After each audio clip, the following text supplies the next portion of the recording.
भारत गौरव आचार्य श्री पुलक सागर जी गुरुदेव के प्रवचन और लेटेस्ट धार्मिक भजन व कार्यक्रम निशुल्क देखने व सुनने के लिए हमारे YouTube चैनल जीन शरणम मीडिया को आज ही सब्सक्राइब करें और सबसे पहले देखने के लिए बेल आइकन पर क्लिक जरूर करें। मन बिना देखे नहीं मानेगा, निषेध में आकर्षण हुआ करता है। जितना मना करोगे, ये पहले के समय जब दुल्हन मन के आती थी ना, इतना बड़ा घूंघट रहता था, पूरा गांव घूंघट उठा के देखता था। फ्री में नहीं, नोट दिए जाते थे, लिफाफे दिए जाते थे। और जिस दिन से घूंघट हटा है ना, कोई उन्हें देखने को तैयार नहीं हुआ करता है। ध्यान, घूंघट में आकर्षण था, बड़ा अट्रैक्शन था, पूरा गांव देखता था। अब काय का घूंघट, काय का घूंघट, विचार करिए। अब तो ससुर जी को शर्म लगे तो वही रुमाल डाल रहे हैं। ध्यान रखें, घूंघट खत्म हो गया, इसलिए तो झगड़े ज्यादा हो गए। पहले दिन दिन भर पत्नी का मुंह देखने नहीं मिलता था, इसलिए शाम को बड़ा प्यार आता था। अब तो दिन भर ही शकल देख देख के हैरान हो गए, मान्यवर। इसलिए तलाक की तैयारियां जल्दी हो जाती है, शादी हो नहीं पाती है, सगाई होती है, मोबाइल का बिल बढ़ने लगता है। इन छोरों का देखो तो एक एक दो दो बजे रात तक लगे रहते हैं। अरे सारा प्यार मोबाइल में ही कर लोगे तो शादी के बाद क्या तलाक के पेपर लेके बैठोगे? विचार करिए। निषेध में आकर्षण, ध्यान रखना, निषेध। प्रेम को बढ़ाना है तो विरह बहुत जरूरी है, और मन को समझाना है तो मन की कही पर मत चलो। मन बस में होता है संयम की चाबुक से, ध्यान रखिए। महावीर ने कहा है, मन को बस में करने के लिए संतुष्टि का भाव होना बहुत जरूरी है। मंदिर जाओ और शिकायत से भरे, दादाजी के प्रति शिकायत से भरे, माँ बाप के प्रति शिकायत से भरे, बहू सास के प्रति शिकायत से भरी है। एक बात बताओ, शिकायत वाला मन कब शांति का अनुभव करता है? अरे अहो भाग्य से बहो, मंदिर जाओ और कहना, भगवान मेरी औकात से ज्यादा तूने प्रदान किया है, मैं तुझे धन्यवाद देने के लिए आया हूं। आप संत चरण में जाओ, शिकायत से मत भरिए। ऐसा सोचिए कि मेरे जीवन का पुण्य उदय है, जो संतों का आशीर्वाद मुझे प्राप्त। अहो भाव से भरिए, धन्यवाद से भरिए। जितना अहो भाव आएगा उतनी मन में शांति आएगी, और जितनी अभावों पर दृष्टि रहेगी, जितनी शिकायतों पर दृष्टि रहेगी, मन अशांत होता चला जाएगा। सौभाग्य मानिए, जो भी मिला है किस्मत मानो अपनी। हकीकत में देखो, अपने वर्तमान के कर्म देखो तो ऐसा लगता है कि जो भी मिला है इस जन्म के कर्मों से तो नहीं मिला, पिछले जन्म में कुछ किया होगा जो मुझे ऐसा सब कुछ प्राप्त। सौभाग्यशाली मानिए अपने को, धन्यवाद दीजिए परमात्मा को, अपने आप को मानिए। शिकायत से भरोगे तो कुछ ना मिलेगा। एक बात याद रखना, खतरनाक न वाणी होती है, न आंखें होती हैं, न खतरनाक इंद्रियां हुआ करती हैं। खतरनाक यदि कोई होता है तो मन हुआ करता है। मन आंखों को भी खतरनाक करता है, मन जुबान को भी खतरनाक करता है। मन तो वो है, ध्यान रखना, तुम्हारे घर में एक स्विच बोर्ड होता है और एक मेन स्विच होता है। ये इंद्रियां स्विच हुआ करती हैं और मन मेन स्विच हुआ करता है। मन का मेन स्विच गिरा दो, इंद्रियों के स्विच अपने आप बंद हो जाया करते हैं, उन्हें बंद करने की कोई जरूरत नहीं हो। मन का मेन स्विच गिराइए, सारे उपद्रव मन के द्वारा होते हैं। मान्यवर, मन, एक बात याद रखना, दूध को लीटर से नापा जाता है और कपड़े को मीटर से नापा जाता है। एक बात बताओ, मन को नापने का कौन सा तराजू तुम्हारे पास है? मन के नापने का कोई तराजू नहीं है। कभी आकाश की ऊंचाइयों में जाता है ये मन, और कभी खंबात की खाड़ी में गिर जाता है ये मन। ध्यान रखना, ये मन बड़ा नादान, जितना इसे मनाओ उतना मचलता है, उतना दूर भागता है। एक बात याद रखिए, सम्राट सिकंदर जब भारत को जीतने के लिए आए, विश्व विजेता बनने का ख्वाब लेकर जी रहा है।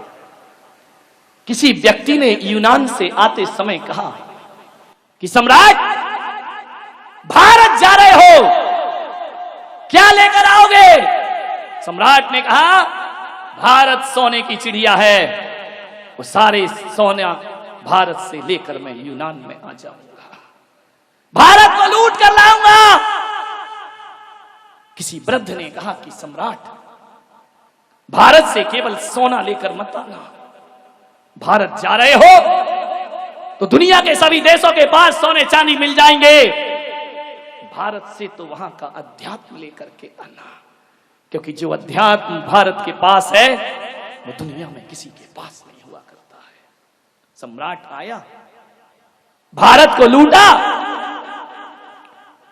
और लौटते समय उसने अपने एक सैनिक से कहा कि मुझे उस व्यक्ति की एक बात याद है कि भारत का अध्यात्म हमें लेकर चलना है। जंगल से घोड़ों पर गुजर रहा था, एक झरने के नीचे दिगंबर मुनि विश्राम कर रहे हैं। सैनिक पहुंचा, नग्न दिगंबर काया, हाथ का सिरहाना, धरती बिछाना, आकाश ओढ़ना। उसने जाकर के कहा, संत जी, सम्राट बुलाते हैं तुम्हें। संत ने कहा, कौन सम्राट? अरे सम्राट सिकंदर, विश्व विजेता सिकंदर। अरे संत ने कहा, मैं किसी सिकंदर को नहीं जानता। बोले, अरे सारी दुनिया उसे जानती है और तुम नहीं जानते हो। बोले, मैं नहीं जानता किसी सिकंदर को। अरे बोले, वो सम्राटों का सम्राट है। अरे बोले, होगा, मेरे किस काम का? अरे बोले, तुम्हें अपनी जिंदगी से प्रेम नहीं है, किस जिंदगी की बात करते हो? हम जिंदगी से प्यार नहीं, हम आत्मा और परमात्मा से प्यार करने वाले लोग हैं, और यदि आत्मा और परमात्मा के लिए ये जिंदगी छोड़ना पड़े तो भारत का संत उसके लिए तैयार हुआ करता है। एक बात याद रखना, जाओ सम्राट से कहना, हम लोग शरीर छोड़ सकते हैं मगर सिद्धांत नहीं छोड़ सकते हैं, हम उस देश के रहने वाले लोग हैं। बोले, सम्राट आपको बुलाते हैं। संत ने कहा, बड़े बड़े सम्राट हमारे चरणों में आते हैं, हमें कोई सम्राट बुलाए इतनी ताकत किसी में। बोले, तलवार से सर अलग कर दिया जाएगा। बोले, इसकी परवाह कब है मुझे? जाओ तुम्हारे सम्राट को बोलना, भारत का संत तुम्हें आदेश करता है, उसे जरूरत है तो वो मेरे पास आए। हमारी भारत की परंपरा है कि प्यासा कुएं के पास जाता है, कुआं कभी प्यासे के पास नहीं जाया करता है। सम्राट सिकंदर के कान में शब्द पड़े, घोड़े पर बैठकर आए, रकाब पर पैर रखा हुआ है। सम्राट ने उस संत को देखा, कल्याण मुनि उस संत का नाम था। सम्राट ने कहा, है भारत के संत, मुझे देख, पूरी दुनिया जीती है मैंने। संत ने कहा, ओ भिखारी, तूने दुनिया जीती है, मुझे देख, खुद को जीता है मैंने। ध्यान रखिए, हमारे यहां वो विश्व विजेता नहीं होते जो दुनिया जीतते हैं, हमारे यहां वो विजेता होते हैं जो अपने मन को जीता करते हैं। बोले, चलो हमारे साथ। संत ने कहा, साइड हट, कैसा सम्राट है तू? आकाश की फ्री में दी हुई धूप भी ले रहा है, तुझसे बड़ा भिखारी दुनिया में कौन होगा? सम्राट को चोट लगी, घोड़े से नीचे उतरा। बड़े बड़े दुश्मन मैंने देखे, मगर ऐसा ना देखा जो दिल पर चोट कर रहा है। उसने कहा कि संत जी, मेरे एक वृद्ध ने कहा है कि भारत से जब लौटो तो अध्यात्म लेकर के लौटना, मैं तुम्हें अपने देश ले जाना चाहता हूं। संत ने कहा, जानता है अध्यात्म क्या होता है? जरा एक बात बता सिकंदर, ये जो सारी दुनिया में लूट खसोट कर रहा है तू, ये सारी दुनिया को जो जीत रहा है, बोल इसके बाद तू क्या करेगा? बोले मैं पूरे विश्व को जीत लूंगा। सम्राट जरा ये बता तू करेगा क्या उसके बाद? बोले उसके बाद शांति से रहूंगा, शांति से जीऊंगा, शांति से खाऊंगा, शांति से पीऊंगा, पूरी दुनिया पर हुकूमत करूंगा। संत ने कहा पागल, इतने से के लिए इतना बवंडर? बोले क्या मतलब? बोले शांति से जीने के लिए इतनी बड़ी अशांति क्यों करता है? बोले समझ नहीं पाया मैं। बोले पागल, शांति के लिए दुनिया नहीं जीती जाती, शांति के लिए तो खुद को जीता जाता है, मन को जीता जाता है। अरे सारी दुनिया जीत कर भी तू शांति नहीं पा सकेगा। आ मेरे पास बैठ, तो सारी दुनिया को ठुकरा के आत्मा की शांति को प्राप्त कर। एक बात याद रखना ग्वालियर वालों, तुम सोचते हो कि एक मकान बन जाएगा तो शांति मिलेगी, बीबी आएगी तो शांति मिलेगी, बच्चे होंगे तो शांति मिलेगी, दौलत कमाऊंगा तो शांति मिलेगी। सब कुछ तो करके देख लिया, मरते दम तक भी शांति ना मिली। मंदिर की शांति धाराओं ने भी शांति ना दी, शांति विधान ने भी अशांत ही बना करके रखा। मैं आपसे मेरा निवेदन है, एक बात गांठ बांध लीजिए कि शांति साधनों से नहीं मिला करती है, शांति तो परमात्मा की साधना से प्राप्त हुआ करती है। ध्यान रखिए, साधना चाहिए, साधनों से कभी शांति मिली है क्या? कहते हैं कि सम्राट सिकंदर कल्याण मुनि को यूनान ले गया जहाज के रास्ते से, और जब सम्राट सिकंदर दुनिया से गया, डॉक्टर आए, हकीम आए, वैद्य आए, सब घेर कर बैठे हैं। सम्राट सिकंदर से कल्याण मुनि ने कहा कि सिकंदर, अब तुम्हारे जीवन का समय खत्म हो चुका है। संत जी, एक दिन का जीवन दे दो। कल्याण मुनि ने कहा हम कुछ नहीं कर सकते, इन हकीमों से कहो, हकीम जी एक दिन का जीवन दे दो मुझे, भीख मांग रहा है विश्व विजेता अपनी जिंदगी की। क्या मिलता है दौलत से, साधनों से? जिंदगी को तरस रही है एक आत्मा, मुझे एक दिन का जीवन दो, मैं तुम्हें आधा राज्य दे दूंगा। हकीम ने सिर झुकाया कि नहीं, हम असमर्थ हैं, हमें क्षमा करें सम्राट। डॉक्टर और वैद्य से कहा मैं तुम्हें पूरा राज्य दे दूंगा, तुम मुझे एक दिन का जीवन दे दो। वैद्य ने कहा एक दिन तो बहुत बड़ी बात है सम्राट, हम तुम्हें 1 घंटे की सांसें भी नहीं दे सकते हैं, 1 मिनट की सांस भी हम तुम्हें प्रदान नहीं कर सकते हैं।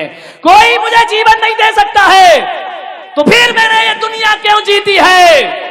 क्यों तलवार की धार से हजारों का बेगुनाहों का खून बहाया? आज सम्राट को पता चलता है, वह इतना कहता है फिर एक काम करो, जीवन नहीं दे सकते कोई बात नहीं, ही काम कर देना कि सम्राट तो मरते समय समझ रहा है, ये दुनिया जीते जी समझ जाए, जब मेरा जनाजा उठे मेरे दोनों हाथ ताबूत से बाहर निकाल देना। बोले इससे क्या होगा? बोले ताकि ये दुनिया समझ ले, जान ले कि आया था जब सिकंदर हौसले तो वाली थे, और जब गया था दुनिया से दोनों हाथ खाली थे। किस लिए जीवन आसान थे हमारा? सामान 100 बरस का, पल की खबर नहीं, मन की शांति को भंग कर दिया। मान्यवर, एक संत किसी ग्रस्त के घर रात रुका, काले कपड़े पहना था। ग्रस्त ने पूछा मैंने भगवा संत तो देखे हैं, पीतांबर संत देखे हैं, श्वेत वस्त्र वाले संत देखे हैं, निर्वस्त्र संत देखे हैं, तू कैसा काले कपड़े पहन करके घूम रहा है? उसने कहा ये मेरे शोक के कपड़े हैं। बोले किस बात का शोक है संत को? बोले मेरे क्रोध मान माया का अंत हो गया है, उसका मातम मनाते घूम रहा हूं मैं। बोले क्रोध मान माया का अंत हो गया? बोले हां, उसके मातम में मैंने मातमी कपड़े पहने हैं। तो गृहस्थ ने कहा अपने नौकर को, इस संत को धक्के मारो और बाहर निकाल दो, इसे अपमानित करके बाहर करिए। नौकर ने धक्के मारे, बाहर निकाला गया। संत ने कहा वापिस आ जाओ, गृहस्थ ने कहा वापिस आओ, फिर लौट कर आ गया। जैसे ही आया नौकर से कहा फिर धक्के मारो। कहते हैं 10 बार धक्के मारे, 10 बार बुलाया संत, फिर आया फिर गया, फिर आया फिर गया। सदग्रस्त ने कहा कि अब मैं कह सकता हूं कि तेरे क्रोध मान माया का अंत हो चुका है, तू महान संत है। मालूम है उसने क्या कहा? तूने 10 बार बुलाया, अंदर बुलाया, बाहर भेजा और मैं आ गया, मुझे गुस्सा नहीं आया, ये मैंने क्रोध जीता है। और तू कह रहा है महान संत है, तो मैं कोई महान संत नहीं हूं। अरे एक कुत्ते को भी 10 बार मारो और रोटी दिखाओ तो फिर जाता है, फिर लौट करके आ जाता है, फिर जाता है, फिर लौट करके आ जाता है।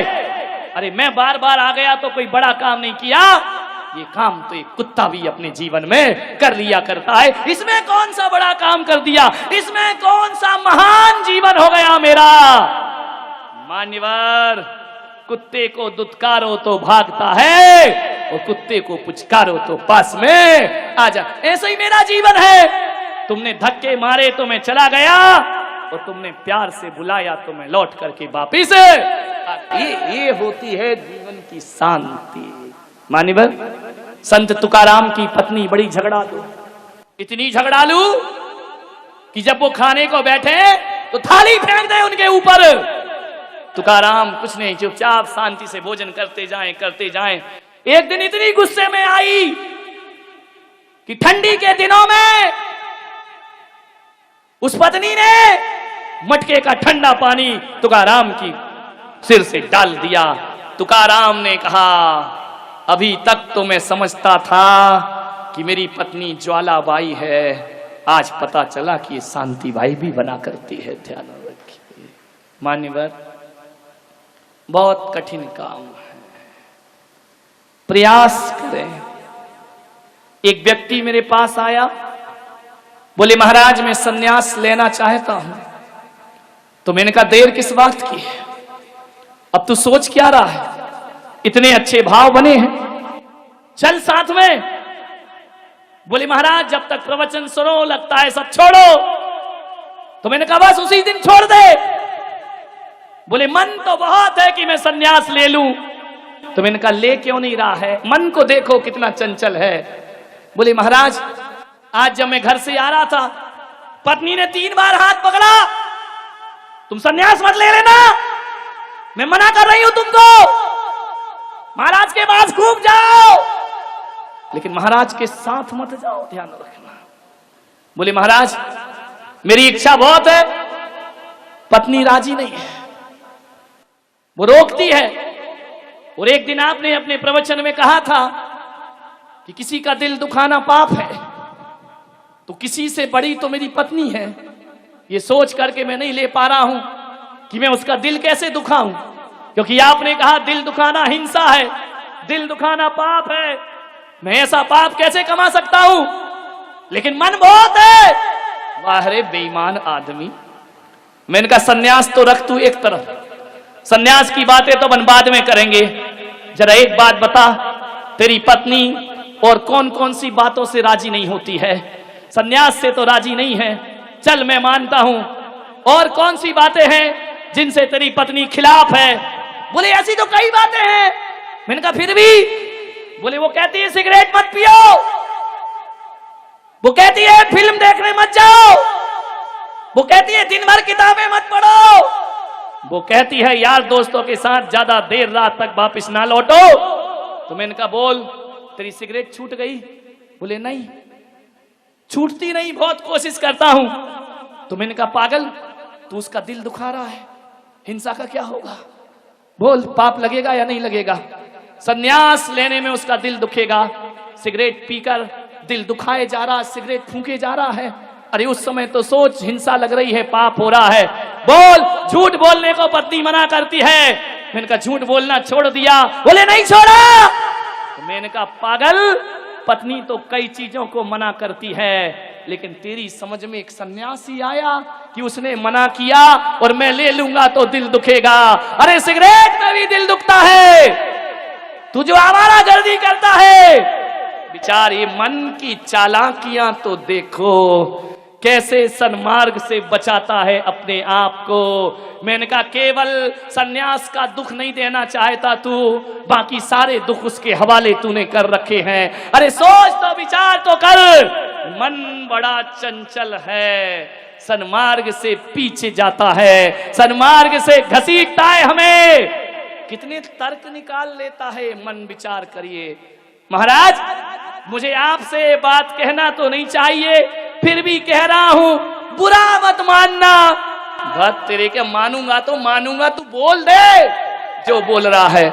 मैं उसी समय समझ जाता हूं कि तू तो बुरा ही मानने वाली बात बोल रहा होगा, तब तो कह रहा बुरा मत मान। ये बड़े चापलूस लोग होते हैं, ध्यान रखिए। माने आओ मन की शांति की तलाश करें। छोटे से सूत्र दे रहा हूं, आओ मन को कैसे जीते। पत्नी किसे बुरी लगती है? पत्नी बुरी नहीं लगती। पत्नी जो अशांति फैलाती है, वो अशांति बुरी लगा करती है। बच्चे किसे बुरे लगते हैं? बच्चे किसी को बुरे नहीं लगते। बच्चे को तो जानवर भी प्यार करता है, लेकिन जो अशांति फैलती है मन को, अशांत पत्नी सबको बुरी लगती है, अशांत पति सबको बुरा लगता है, अशांत बच्चे सबको बुरा लगते हैं, अशांत मित्र सबको बुरे लगते हैं। आपसे एक ही निवेदन है, आओ शांति को अपने जीवन का सिंदूर बनाएं, शांति को अपने माथे का सौभाग्य बनाएं। कैसे बनेगा माथे का सौभाग्य, शांति? अरे सोने के कंगन पहन पाओ या ना पहन पाओ, शांति के कंगन रोज पहनना चाहिए। सोने के कंगनों से वो सुकून नहीं मिलेगा जो शांति की चूड़ियों से सुकून मिला करता है। शांति की साड़ी पहनो, शांति का भोजन करो, शांति का पानी पियो। शांति से मतलब किसी की पत्नी का नाम मत लगा लेना, नहीं तो गड़बड़ लेने के देने पड़ जाएंगे कि शांति को बुलाओ, तभी भोजन होगा, तभी पानी होगा। मन की शांति, अपने घर में एक शांति का बगीचा लगाओ, जिसमें शांति के फूल खिलते हों, शांति का उपवन हो। ऐसा मकान बनाओ जिसकी छत शांति से ढली हो, ऐसा दीवार बनाओ शांति से शांति की ईंटों को जोड़ करके दीवार बनाई गई हो। मान्यवर, हर जगह शांति, शांति की सीमेंट का अनुभव करो। आंख बंद करके बैठने से शांति नहीं मिलती है। शांति, अकेला पानी मत पियो, उसमें शांति की टॉनिक भी पीने का आप प्रयास करिए। अकेला भोजन मत करिए, उसमें शांति के ग्रास भी बनाने का प्रयास करिए। मान्यवर, हर जगह सुबह से शाम तक जब बोलो तो शांति से बोलो, सोचो तो शांति से सोचो, गाओ तो शांति से गाओ, चलो तो शांति से चलो, बैठो तो शांति से बैठो, सो तो शांति से सो। पलकें बंद करो तो इतनी जबरदस्त बंद मत करिए, ऐसे बंद करो जैसे खिड़की के पर्दे गिराए जाते हों। वह नींद तुम्हारी थकान उतार देगी। ये होश पूर्वक सोना है, वो जहां खर्राटे आने लगे तो बेहोश पूर्वक सोना है। ध्यान रखिए, बेहोशी की नींद से थकान नहीं उतरती, प्रज्ञा नींद में सोइए। ध्यान रखिए, योग निद्रा जिसे कहा जाता है, पलकें बंद करो और ऐसा लगे कि शांति के वन में मेरा प्रवेश हो चुका है। सांसें ऐसे लो, बड़ी शांति के साथ सांसों को लेने का प्रयास करिए। सुबह से शाम तक, उठते बैठते तक शांति के लिए कोई शांति मंत्र जपने की जरूरत नहीं। चप्पल भी पहनो तो शांति से पहनना, कपड़े भी पहनो तो शांति से पहनना, ग्राहक से बात करो तो बड़ी शांति से बात करो। जो व्यक्ति सुबह से शाम ये शांति की साधना कर लेता है, मैं कहता हूं वो घर में बैठकर ही शांति नाथ हो जाया करता है। वह तीर्थंकर जैसी शांति का अनुभव। शांति तो रखो थोड़ा सा, मरने के बाद शांत हुए तो क्या खाक शांत हुए, जीते जी शांत होते हैं वो संत हो जाते हैं, और मरने के बाद जो शांत होते हैं वो मजबूरी हुआ करती है, ध्यान रखना है। वो तो मजबूरी है, वरना मुर्दा भी शांत नहीं बैठे, ध्यान रखना। ये शांति की साधना, कोई त्याग नहीं करना है, कोई तपस्या नहीं करना है, कोई माला नहीं फेरना आपको, कोई वैराग्य नहीं लेना आपको। 24 घंटे शांति का अनुभव करिए। मान्यवर, समय की कीमत समझिए, बहुत शांति मिलेगी। शांति पाना है, घर को स्वच्छ रखो। जितना घर गंदा होगा, जितने घर में गंदगी होगी, कचरा फैला रहेगा, मन अशांत रहेगा। इसे महावीर ने कहा क्षेत्र की शांति। समय से 5 मिनट पहले करोगे, ये है समय की शांति, ध्यान रखिए। हर काम बड़ी शांति से करोगे, ये है मन की शांति, ध्यान रखना है। आपको जीवन में शांति प्राप्त करना है, समय से पहले काम होना चाहिए। साफ सुथरा घर रखिए। एक बात याद रखें, शांति से जीने और बोलने का प्रयास करिए।